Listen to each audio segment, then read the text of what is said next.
Subscribe பண்ணாதவங்க subscribe பண்ணுங்க. அப்படியே பக்கத்துல இருக்க பெல் ஐகானையும் பிரஸ் பண்ணுங்க. சனிப்பெயர்ச்சி பலன்கள். வாக்கிய பஞ்சாங்கத்தின்படி சனியானவர் மீன ராசியில் அடுத்த 2 வருட காலங்களுக்கு சஞ்சாரம் செய்துட்டு வரும். இந்த பஞ்சாங்க டிஃப்ரென்ஸ் வேரியேஷன்ஸ் எல்லாம் என்ன அப்படிங்கிறத ஏற்கனவே ஒரு வீடியோ போட்டிருக்கோம். போன தடவை திருக்கணிதப்படி சனிப்பெயர்ச்சி பலன்களையும் அதை எக்ஸ்பிளைன் பண்ணியிருக்கேன். தேவைப்படுறாங்க அதில் பார்த்துக்கோங்க. ஏன்னா திரும்ப அதே விஷயங்களை சொல்லிட்டு இருக்கணும் அப்படிங்கிறதுக்காக அதை அவாய்ட் பண்ணிக்கணும். பட் தெரிஞ்சுக்கணும்னு நினைக்கிறவங்க சேனல் பேஜில் செக் பண்ணி பார்த்துக்கோங்க. இப்போதைக்கு சனியானவர் அடுத்த 2 வருடங்களுக்கு மீன ராசியில் சஞ்சாரம் செய்துட்டு வரும். பொதுவாக மீன ராசியில் சனியுடைய சஞ்சாரம் என்பது பொதுவான நிலைகளில் அது சலிப்பு தட்டக்கூடியதாகவும் மந்தமானதாகவும் இருக்கும். பொதுவாகவே சனி என்பது மந்த புத்தியுடையது தான். பட் மீன ராசியில் சனி சஞ்சாரம் செய்யக்கூடிய அந்த காலகட்டங்கள் சலிப்பையும் வெறுப்பையும் அதிகம் கொண்டு வரும்.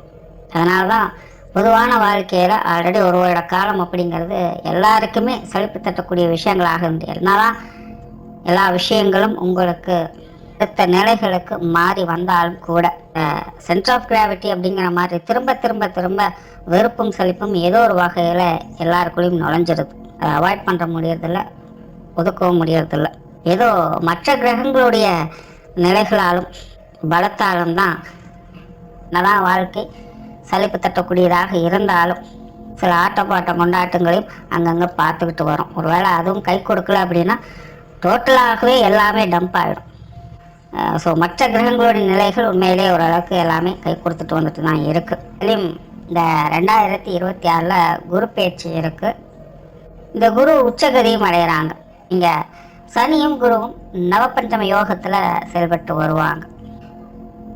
இந்த யோகத்தினால சனியினுடைய இந்த மாதிரியான மந்த நிலைகள் சலிப்பு தட்டக்கூடிய விஷயங்கள் இதெல்லாமே கொஞ்சம் சரியாகும். அதனால 2026 வருடம் அப்படிங்கிறது ஓரளவுக்கு நல்ல விஷயங்களை சொல்ல முடியுது. அதுலேயும் 2026 பிற்பகுதிகளும் சனியுடைய 2027 முற்பகுதிகளும் சாதகமான நிலைகளில் வேலை செய்யும். அதிலும் 2026 வருடம் ஆரம்ப காலகட்டத்திலே பார்த்தீங்கன்னா சனி தன்னுடைய சொந்த நட்சத்திரத்தில் உத்திரட்டாதி நட்சத்திரத்தில் சஞ்சாரம் செய்துட்டு வரும். ஸோ இதுவும் ஒரு ப்ளஸ்ஸாக தான் இருக்குது. அதனால் அந்த 2025 இருந்த மாதிரியான டிப்ரெஷன், டென்ஷன், பயம் போன்ற விஷயங்கள்லாம் இருக்காது. அது சனியினால் அந்த தொந்தரவுகள் அப்படிங்கிற பெருமளவில் பாதிக்கப்படாது. அதனால் இந்த சனிப்பெயர்ச்சி மிச்சம் இருக்கக்கூடிய 2 வருட காலங்கள் அப்படிங்கிறது சனியினால் பாதிப்புகள் அப்படிங்கிறது குறைவாகத்தான் இருக்குது. இதனால் எல்லா ராசிகளுக்குமே இந்த சனியினுடைய நிலை அப்படிங்கிறது ஓரளவுக்காக சாதகமான நிலைகளாக வேலை செஞ்சுட்டு இருக்கும். சுருக்கமாக சொன்னால் சனியை பொறுத்த வரைக்கும் அடுத்த 2 வருட காலங்கள் கண்டிப்பு அப்படிங்கிறது இருக்கும், தண்டிப்பு அப்படிங்கிறது இருக்காது. அதனால் இந்த சனி பயிற்சியை பொறுத்த வரைக்கும் ஒரு சாதகமான பயிற்சி அப்படின்னு பொதுவான வகையில் எடுத்துக்கலாம். இயற்கை சார்ந்த விஷயங்களில் சனியினால் மழை வளம் அப்படிங்கிறது நல்லா இருக்கும். இந்த இம்போர்ட் எக்ஸ்போர்ட் சார்ந்த விஷயங்கள்லாம் 2025 ரொம்பவுமே பாதிக்கப்பட்டது. அதெல்லாமே இந்த வருடங்களில் ஓரளவுக்கு எல்லாமே சால்வ் ஆகி நல்ல விஷயங்களை எட்டு பிடிக்கும். லாகரி வஸ்துக்களுடைய புழக்கங்கள் கொஞ்சம் குறைய ஆரம்பிக்கும். சுப விரயங்கள் அப்படிங்கிற இந்த காலகட்டங்களில் பொதுவாக எல்லாருக்கும் அதிகரிக்கும். அது அனாவசிய செலவுகள் போய் அத்தியாவசியங்களுக்காக செலவு செய்யக்கூடிய அமைப்புகள் அரசாங்க ரீதியாகவோ உலக பொருளாதார ரீதியாகவோ உண்டாகும். சுப காரியங்களில் இந்த திருமண தடைகள் என்பது அகலும். அதெல்லாம் தனக்கெல்லாம் இனிமேல் திருமணமே நடக்காது அப்படின்னு நினச்சவங்களுக்கு கூட திருமண பந்தத்தை ஏற்படுத்தி கொடுக்கும். திருமண தோஷம் ஏதாவது இருக்குது அப்படின்னா அதுக்கான பரிகாரங்களை செஞ்சுட்டு வாங்க. கண்டிப்பாக இந்த காலகட்டங்கள் ஏதோ ஒரு வகையில் நன்மைகளை சேர்க்கும். அப்புறம் இந்த சொத்து சுகங்கள், இந்த அசட் ரீதியான விஷயங்களும் கல்வி ரீதியான விஷயங்களும் நிறைய மாற்றங்கள் ஏற்படக்கூடிய ஒரு காலகட்டமாகவும் இருக்கும். அது ஃபியூச்சரில் நல்ல வளர்ச்சியை கொடுக்கக்கூடிய நிலைகளில் அந்த மாற்றங்களானது ஏற்படும். ஸோ இந்த சனிப்பெயர்ச்சியை பொறுத்த வரைக்கும் பெரும்பாலும் பொதுவான வகையிலேயே நல்ல விஷயங்களையே சொல்ல முடியுது. பட் சனியை பொறுத்த வரைக்கும் எப்போவுமே பொறுமை தான் பெருமை சேர்க்கும். அதனால் நிதானமாக படிப்படியாக நல்ல விஷயங்கள் அப்படிங்கிறது ஒன்றாக வந்து சேரும். அடுத்தது உங்களுடைய ராசி மற்றும் லக்னங்களுக்கு இது என்ன மாதிரியான மாற்றங்களையும் என்ன மாதிரியான சாதக பாதகமான பலன்களை கொடுக்குது அப்படிங்கிறத பற்றி பார்க்கலாம். நீங்கள் சொல்லக்கூடிய விஷயங்கள் எல்லாமே ராசி ரீதியாகவும் பொருந்தும், லக்ன ரீதியாகவும் முழுமையாக பொருந்தும். இனி மேற்கொண்டு உங்களுக்கான பலன்கள் பார்க்கலாம். இந்த வீடியோ உங்களுக்கு பிடிச்சிருந்ததுன்னா லைக் பண்ணுங்கள், மற்றவங்களுக்கும் ஷேர் பண்ணுங்கள். சப்ஸ்கிரைப் பண்ணாதவங்க சப்ஸ்கிரைப் பண்ணிக்கோங்க. துலாம் ராசி மற்றும் துலாம் லக்னம். துலாமை பொறுத்த வரைக்கும் பெரும்பாலும் இந்த கிரக அமைப்புகளே பார்த்தோம்னா ஒரு சில நேரங்களில் பாசிட்டிவாக வேலை செய்யுது, ஒரு சில நேரங்களில் நெகட்டிவாக வேலை செய்யுது. அதாவது ஜோதிட ரீதியாக ஒட்டுமொத்த கிரக அமைப்புகளுமே இந்த துலாம் ராசி துலாம் லக்னத்திற்கு இப்போ சமீப காலமாக இப்படி தான் வேலை செஞ்சுக்கிட்டு இருக்கு. அதனால துலாம் ராசிக்காரங்களுக்கு இப்போது ரீசெண்ட் டைம்லலாம் பார்த்தீங்கன்னா ஒரு சில விஷயங்கள் கை கெட்டுற மாதிரி போயிட்டு இருந்திருக்கும். ஆனால் கடைசி நேரங்களில் தவறி போகும். ஏதோ ஒன்று நம்பிக்கை கொடுக்குற மாதிரி விஷயங்கள் மாறிக்கிட்டு இருக்கும். ஆனால் சடனாக பார்த்தீங்கன்னா கடைசி நேரத்தில் காலை வர விட்ட மாதிரி விஷயங்கள் மாறிடும். இதே போல் முடியாது நடக்காது அப்படின்னு கைவிட்ட விஷயங்கள், நம்பிக்கை இழந்த விஷயங்கள் திடீர்னு துளிர் விட ஆரம்பிக்கும். அது முழுமையாக முடியுமா இல்லையா அப்படிங்கிறது தெரியாது, ஆனால் திரும்பவும் ஸ்டார்ட் ஆக ஆரம்பிச்சிருக்கும். ஸோ இங்கே ஒட்டுமொத்தத்தினுடைய துலாமினுடைய நிலை அப்படிங்கிறது அப்படி தான் இருக்குது. சடனாக சில சேஞ்சஸ் வாழ்க்கையோ கொலாப்ஸ் பண்ணிடுது. சரி இது வேண்டாம் விட்டுறலாம் விலகிடலாம் அப்படின்னு நினைக்கக்கூடிய நேரத்தில் அங்கேயும் ஒரு மாற்றத்தை கொண்டு வந்து இல்லை இன்னொரு தடவை ட்ரை பண்ணி பார்க்கலாம் அப்படிங்கிற மாதிரியான மைண்ட் செட்டை கொண்டு வந்து விட்டுடும். அதனால் துலாமை பொறுத்த வரைக்கும் இது நல்லா இருக்கா இல்லையா அப்படிங்கிறதே பெரிய குழப்பமான விஷயங்கள் தான். ரொட்டீன் லைஃப்பில் பெருசாக கை வைக்கிறதுல அது எப்பவும் போல் போய்கிட்டே தான் இருக்கும். அதில் எந்த பிரச்சனையும் இல்லை, எப்படி பார்த்தாலும் அதை சமாளிச்சுக்கிறாங்க. ஆனால் மேஜராக எந்த வகையில் அது பிரச்சனைகளை கொண்டுட்டு வருது அப்படின்னு பார்த்தோம்னா மெயினாக ஃபினான்ஷியலாக தான் அது கை வைக்குது. ரீசெண்ட் டைமில் துலாம் ராசி துலாம் லக்னத்துக்கு தொடர்ந்து சொல்லக்கூடியது ஒன்று தான், காசு இருந்தாலும் அங்கே பிரச்சனை, காசு இல்லை அப்படின்னாலும் அங்கே பிரச்சனை தான். தவிர்க்க முடியாத விரயங்கள், செலவுகள், கடன் சுமைகள் அப்படின்னு இந்த பொருளாதார நிலைகளில் தொடர்ந்து ஒரு சலசலப்புகளுக்கு துலாம் ராசி துலாம் லக்னக்காரங்க உள்ளாக்கப்படுறாங்க. ஃபினான்ஷியலி ரொம்பவுமே ஸ்ட்ரகிள் ஆகக்கூடிய ராசி லக்னங்களை இந்த துலாம் ராசி துலாம் லக்னங்கிறது ஒரு முதலிடம் அப்படின்னே சொல்லலாம். என்ன பண்ணாலும் அதை கொண்டு வர முடியாது. சொத்து சுகங்கள் வகையில் பிரச்சனைகள், குடும்ப உறவுகளுக்குள்ள மனக்கசப்புகள் அப்படின்னு தொடர்ந்து ஏதோ ஒரு நெருக்கடிகளான விஷயங்களை அவங்க பார்த்துக்கிட்டே தான் இருக்காங்க. எல்லாம் முடிஞ்சிடும் அப்படின்னு நினைக்கக்கூடிய விஷயத்தில் திரும்பவும் ஆரம்பிக்குது அப்படிங்கிற மாதிரி தான் அதெல்லாமே போகும். தொழில் வேலை உத்தியோகமத்தமாக கூட ஒரு மாதிரியான தடுமாற்றங்களோடு தான் துலாம் ராசி துலாம் லக்னக்காரங்க போயிட்டுருப்பாங்க. இப்போது சமீப காலங்களில் ஓரளவுக்கு பரவாயில்ல அப்படின்னு சொல்லலாம். அதற்கு முன்னாடியெல்லாம் ரொம்பவுமே மெனக்கிட வேண்டிய சூழ்நிலைகள் அப்படிங்கிறது வந்திருக்கும். சுருக்கமாக சொல்லணும்னா மத்திய வயதுக்கு மேலே இருக்கக்கூடிய எல்லா துலாம் ராசி துலாம் லக்னக்காரங்களுக்கும் வாழ்க்கை அப்படிங்கிறது போராட்ட நிலை தான் இருந்துக்கிட்டு இருக்குது. ஒன்று ஃபினான்ஷியலி ரொம்பவுமே ஸ்ட்ரகிள் ஆகிறாங்க, இல்லைன்னா உடல் ரீதியாகவும் மன ரீதியாகவும் பாதிக்கப்படுறாங்க. பட் என்னென்னா இதெல்லாமே தொடர்ச்சியாக இருக்கிறது இல்லை. ஆசை காட்டி மோசம் செய்யுது அப்படிங்கிற மாதிரி நடக்கும்.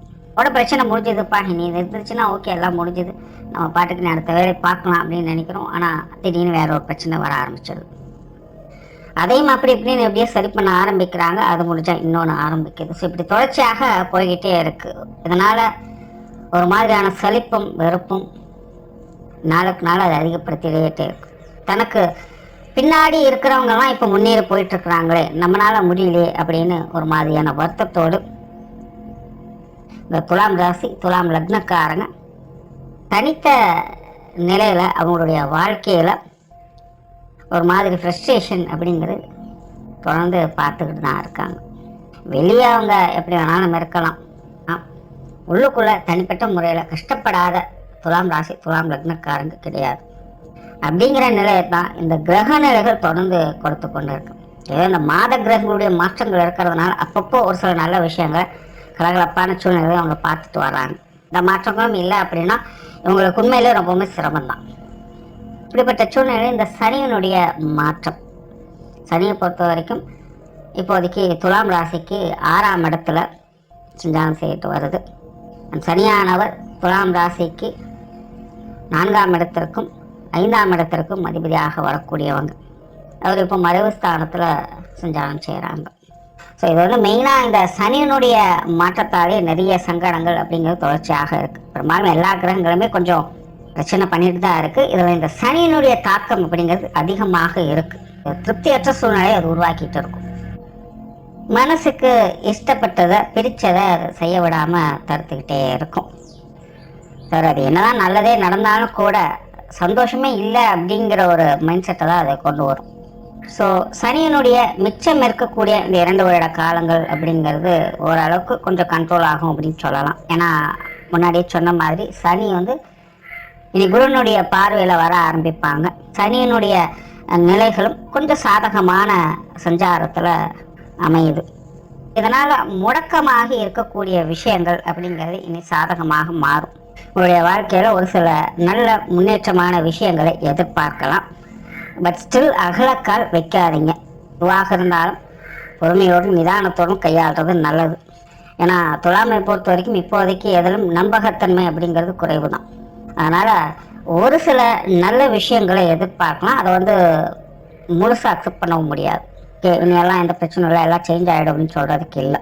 அதனால் அகலக்கால் வைக்காதீங்க. கிடைக்கிற நல்ல விஷயங்களை பயன்படுத்திக்கோங்க. குறிப்பாக தொழில் வேலை உத்தியோகமாக ஒரு நல்ல மாற்றங்கள் அப்படிங்கிற இந்த காலகட்டங்களில் ஏற்படும்.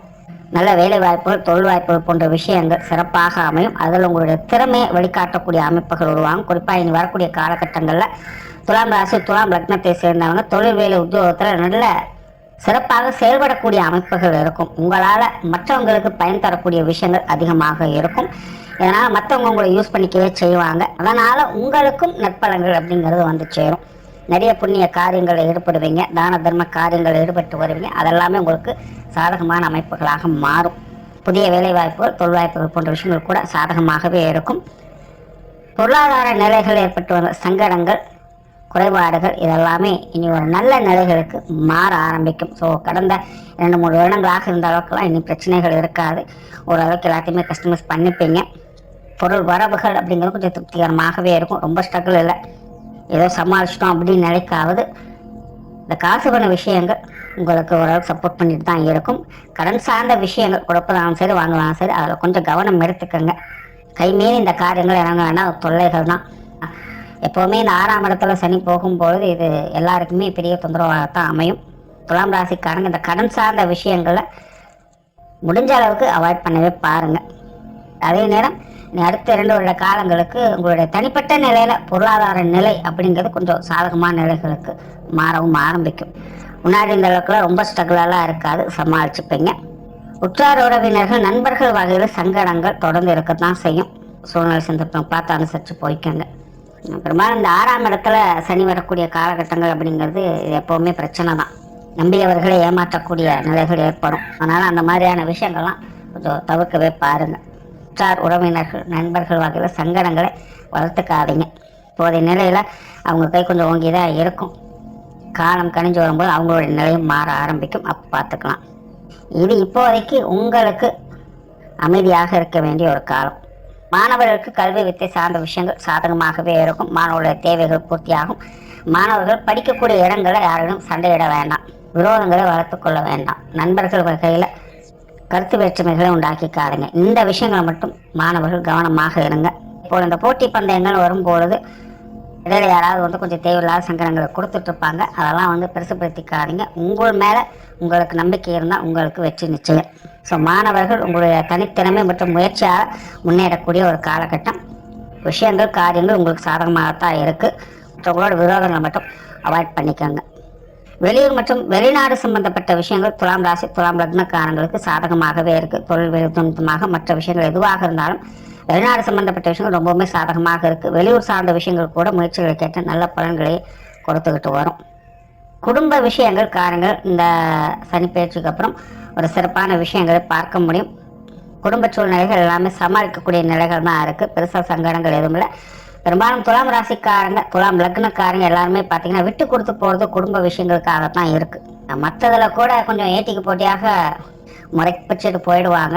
ஆனால் குடும்ப வாழ்க்கை அப்படின்னு வரும்போது அவங்க விட்டு கொடுத்து அனுசரித்து தான் போகிறாங்க. ஸோ அந்த நிலை இப்போவும் தொடர்ந்து இருக்கத்தான் செய்யும். அதனால் குடும்ப வாழ்க்கையில் ஓரளவுக்கு எல்லா விஷயங்களும் சுமூகமாகவே பார்த்துப்பீங்க. குடும்ப தேவைகளும் எப்படியாவது ஏதோ ஒரு வகையில் உங்களுக்கு நல்லபடியாக பூர்த்தி ஆகிட்டு தான் இருக்கும். குடும்ப உறவுகளுக்கும் ஒரு சில அனுசரியான நிலைகளை பார்க்கலாம். கொஞ்சம் கான்ட்ரவர்சியான நிலைகள் இருக்கத்தான் செய்யுது. பட் இந்த குருவனுடைய பார்வை இருக்கிறதுனால பெருமளவில் சங்கடங்கள் இருக்காது. ஓரளவுக்கு எல்லாத்தையுமே அமைதியாக பார்த்துக்க முடியும். திருமண அமைப்புகள், புத்திரவாக்கிய அமைப்புகள், இது போன்ற விஷயங்களுக்காக முயற்சிகள் என்பது இருக்கும். இது சார்ந்த விஷயங்கள் கொஞ்சம் பட்டும்படாமல் தான் போய்கிட்டு இருக்கும். குழந்தை வாக்கிய அமைப்புகள் அப்படிங்கிறது ஓரளவுக்கு சப்போர்ட்ஃபுல்லாக வேலை செய்யும். திருமண அமைப்புகள் கொஞ்சம் குழப்பங்கள் தரக்கூடிய நிலைகள் தான் இருக்குது.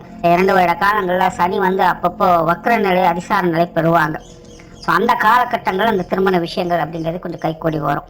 ஸோ இந்த கால நேரங்கள் பார்த்து இது சார்ந்த விஷயங்கள் கொஞ்சம் அனுசரித்து போயிட்டுங்க. ஸோ ஓவராலாக இந்த சனியினுடைய மாற்றம் துலாம் ராசி, துலாம் லக்னத்தை பொறுத்த வரைக்கும் மிதமான அளவில் தான் வேலை செய்யும். ஆனால் அதுக்கு சனி மட்டுமே முக்கிய காரணம் அப்படின்னு சொல்ல முடியாது. அதனால் துலாம் ராசி, துலாம் லக்னக்காரங்க கொஞ்சம் பொறுமையாக எல்லா விஷயத்தையும் ஹேண்டில் பண்ணுங்க. எதுவும் அகலக்கால் வைக்காதீங்க. நன்றி, வணக்கம். மேலும் தகவலுக்கு எங்கள் சேனலை மறக்காமல் சப்ஸ்கிரைப் பண்ணுங்கள். நன்றி.